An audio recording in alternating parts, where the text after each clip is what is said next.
Terima kasih Mirsa, masih bersama kami di seputar Bali. Tim gabungan terdiri dari TNI, Polres Gianyar, dan Satpol PP melakukan penegakan disiplin protokol kesehatan antisipasi penyebaran COVID-19.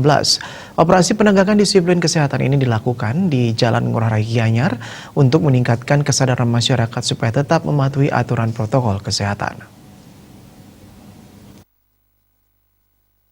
Operasi Justisi Penegakan Disiplin dan Penegakan Hukum Protokol Kesehatan COVID-19 ini langsung dipimpin oleh Kabak OPS Polres Gianyar, Kompol Iwayan Latre. Kegiatan ini dilaksanakan sebagai upaya untuk mencegah penyebaran virus COVID-19 di wilayah Kabupaten Gianyar, serta untuk meningkatkan kesadaran masyarakat supaya tetap mematuhi aturan protokol kesehatan. Dalam kegiatan itu, masih didapati beberapa masyarakat yang tidak menggunakan masker dengan alasan tertinggal.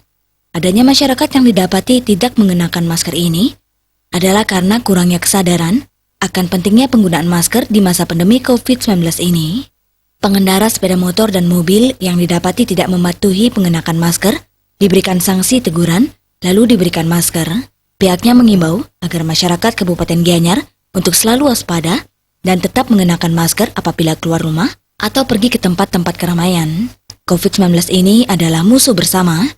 Karena itu, untuk mengatasi dan mencegah semuanya agar tetap menaati protokol kesehatan yang sudah ditetapkan. Cuci tangan, physical distancing, dan yang paling penting ini situasi seperti sekarang ini kami mohon masyarakat jangan terlalu banyak untuk membuat kegiatan-kegiatan yang mendatangkan banyak orang. Pihaknya juga mengucapkan terima kasih kepada masyarakat Kabupaten Gianyar yang sudah mematuhi protokol kesehatan sebagai salah satu cara untuk memutus penyebaran COVID-19. Raiswantara, Bali TV.